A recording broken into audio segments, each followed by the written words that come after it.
Hi అండి అందరికీ.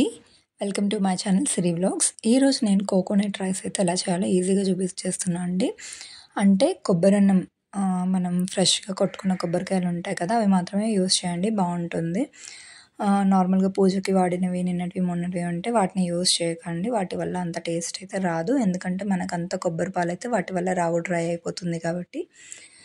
ఇలా అయితే ముందుగా కొబ్బరిని నీట్‌గా తీసేసి మంచిగా కడుక్కొని దాన్నంతా చిన్న ముక్కలుగా అయితే కట్ చేసుకోండి. కట్ చేసుకున్న తర్వాత దాన్ని మిక్సీలో వేసి దాని నుంచి పాలైతే తీసుకోవాలి. నేను చూపిస్తాను అది కూడా. అంతలోపు నేను ఫస్ట్ తాలింపు కోసం అయితే కొంచెం నెయ్యి అలానే ఆయిల్ కూడా వేసాను. వేసి మొత్తం హోల్ బిర్యానీ స్పైసెస్ అన్నీ వేసానండి. తర్వాత ఆనియన్, పచ్చిమిర్చి, టమాటో అనేది ఆప్షనల్ అండి. నేనైతే టమాటో వేసాను ఎందుకంటే మా ఇంట్లో టమాటో ఫ్లేవర్ని చాలా ఇష్టపడతారు. సో దట్ వేస్తాను. కరివేపాకు ఫ్రెష్‌గా తీసింది ఉంటే వేసుకోండి, లేదు అంటే మీ ఇంట్లో ఏది ఉంటే అది వేసుకోండి, పెద్ద ఇష్యూ ఏం కాదు. టమాటో పీసెస్ని కూడా వేసేసాను. నేను వేసి మొత్తం అంతా ఒకసారి కలిపి కొంచెం ఫ్రై అవ్వనిస్తున్నాను. అది ఫ్రై అయిన తర్వాత అందులోనే అల్లం వెల్లుల్లి పేస్ట్ అయితే వేసుకోవాలి. పచ్చి స్మెల్ ఉండదు కాబట్టి ముందే వేసేసుకుంటే బాగా ఫ్రై అయిపోతుంది. తర్వాత అందులోనే నేను రాళ్ళుప్పు అయితే వేసానండి, గల్లుప్పు. మీరు సాల్ట్ వేసుకుంటే చూసుకొని వేసుకోండి, ఎంత కావాలంటే అంత.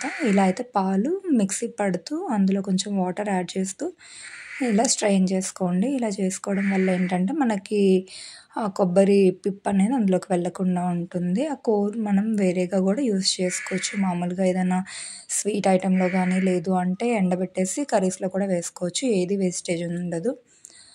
అండ్ ఇలా అయితే పాలు తీసి పక్కన పెట్టుకున్నా కదా! పెట్టుకున్న తర్వాత ఇంతలోపు ఇదైతే ఫ్రై అయిపోయింది బాగా. ఫ్రై అయిన తర్వాత అందులో మనం ముందు ఒక అరగంట ముందే బాస్మతి రైస్ని కడిగి అయితే నానబెట్టుకొని ఉంచానండి నేను.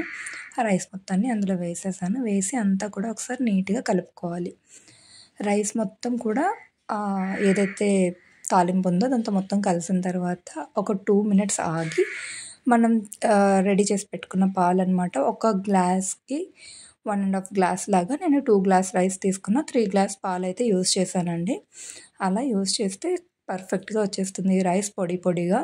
కొంతమందికి రైస్ పొడిగా ఉంటేనే నచ్చుతుంది. ఇంకా కొంతమందికి కొంచెం ముద్దగా ఉంటే నచ్చుతుంది.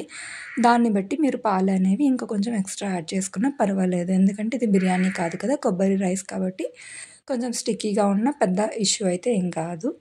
ఇలా అయితే చేసుకోండి. చూడండి ఎంత సింపుల్‌గా అయిపోయింది కదా! ఇలా నాన్ వెజ్ మనం ఏమైనా చేసినప్పుడు కూడా నాన్ వెజ్‌తో కూడా చాలా సాఫ్ట్‌గా ఉంటుంది. బిర్యానీ తిన్నట్టు హార్డ్‌గా అయితే ఉండదు. Please do like, share.